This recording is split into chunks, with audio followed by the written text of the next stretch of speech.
YouTubers, Michelle Desplain here. As some of you guys know, I recently got a bearded dragon. We had turtles. We have two turtles, thing 1 and thing 2. And we have, my best friend has some anoles. She has 2 anole lizards. And we were buying crickets for the anoles at PetSmart. And for 25 to 30 crickets, it's about $5.60-something. I know she bought 4 packs the other day and it was right at 20 bucks. And that doesn't mean they're all alive. And I don't think there's 20 or 30 in the box anyway. It doesn't look like it. So anyway, our turtles love them, but we don't feed them to our turtles yet because they cost so much. But I got a bearded dragon, Max, and it is costing, oh my goodness, just to keep going and getting.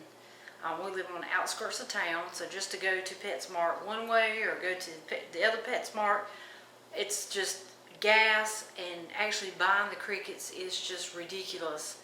And my bearded dragon is supposed to eat anywhere from 20 to 50 crickets a day.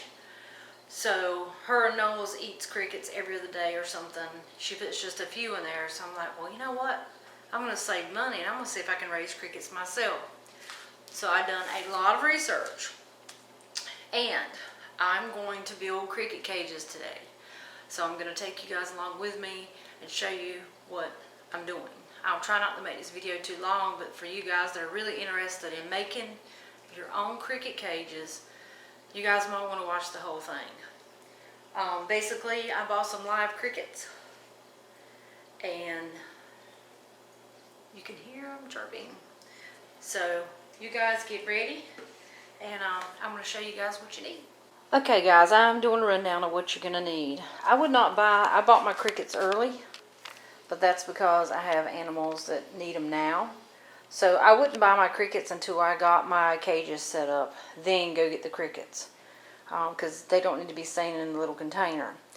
But I wanted to show you guys on this video. So basically you're going to need some soil.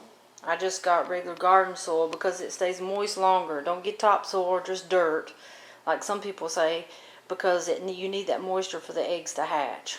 I got my scissors to cut, my tape to put on the inside of my containers. If you put packing tape around the tops of your containers, which I've not done yet, if you put the packing tape around it, the crickets cannot crawl up the plastic tape, the packaging tape, because they'll just slide right back down. Their legs can't grasp hold, so you always need to put tape around any enclosure that you use for your crickets.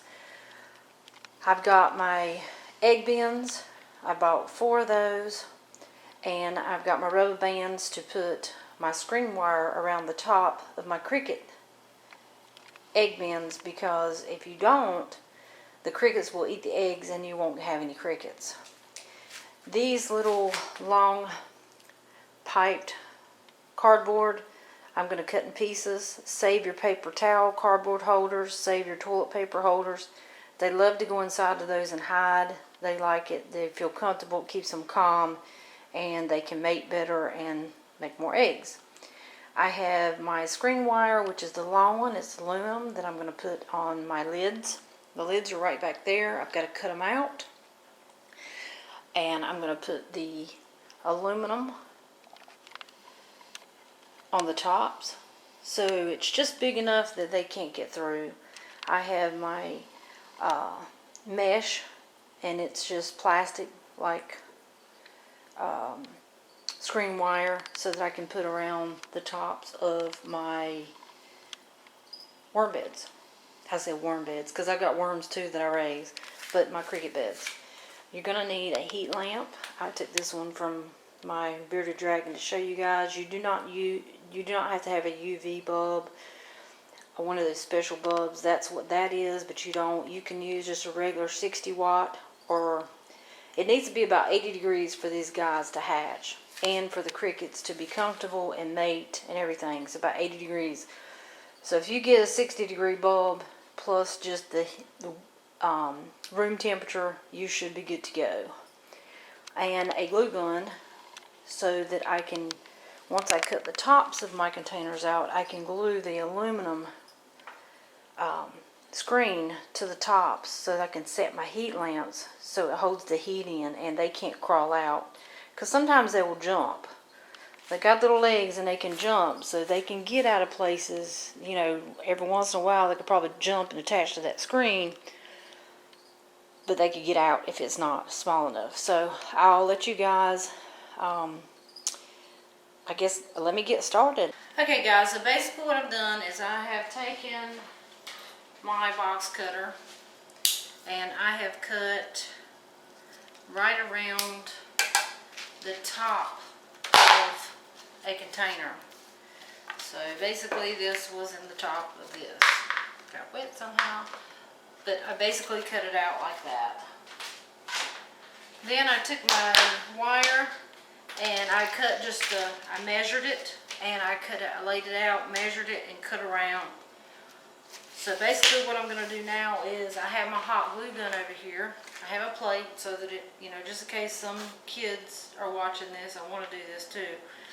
I've got my plate so my glue don't drip. I've got my glue in here, and basically all I'm doing, I put gloves on so that I could like kind of touch the glue a little bit to smear it in between the wire so that it doesn't pop up. So it doesn't stick to my fingers, it'll stick to the gloves and I can just peel it off. So basically all I'm doing is I'm just squirting some glue under here like so. I got a little glue gun. And I'm just basically mashing this down and I'm just holding it, and the glue is going to pop up through the screen and you want it to dry that way. And see, I just kind of touch it. It kind of makes a rough spot for the glue so that it don't go back through or anything. And there you have it. I did see somebody do staples all around it. I don't know that I'd want to do staples.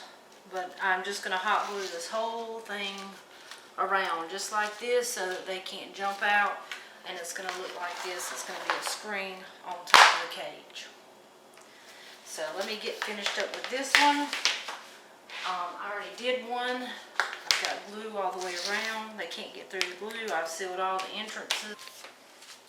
As you guys can see, I have lined it with packaging tape. It stays on there, so I can put it on top of my box. Okay guys, I'm making my egg beds now. What I've done is I have some mesh plastic wire. It's just mesh. It's like, feels like plastic. Just real easy. I have some rubber bands here, and the only thing that I'm doing is I've done 2 so far. I put the mesh over it with the rubber bands.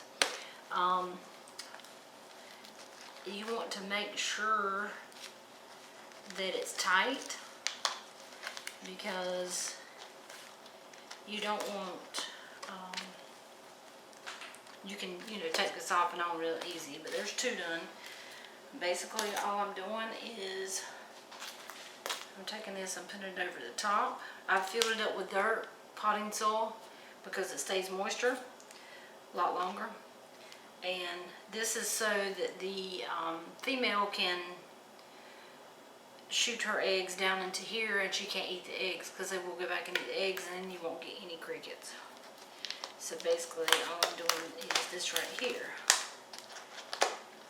This mesh wire will keep them from eating the eggs.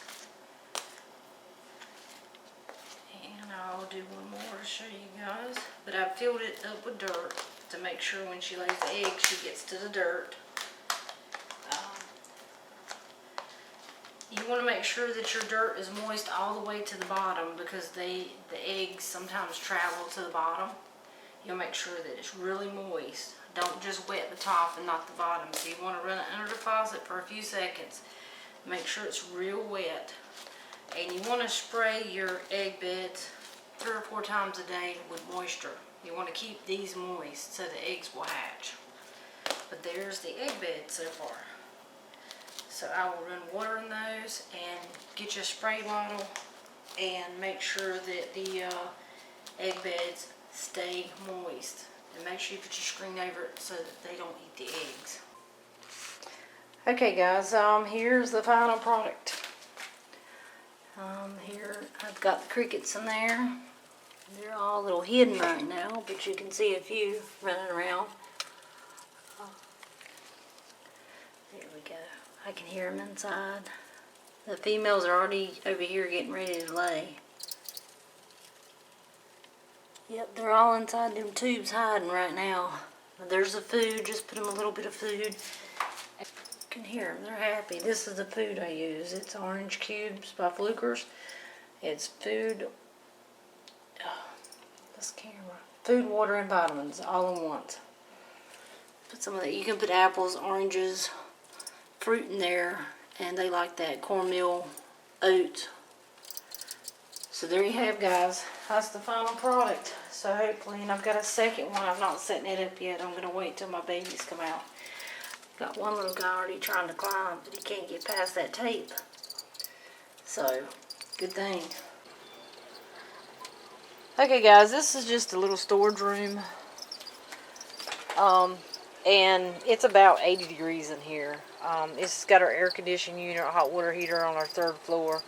But with all the heat coming through the ceiling and stuff, it's perfect for crickets. And plus it keeps them quiet because it's insulated so they can't.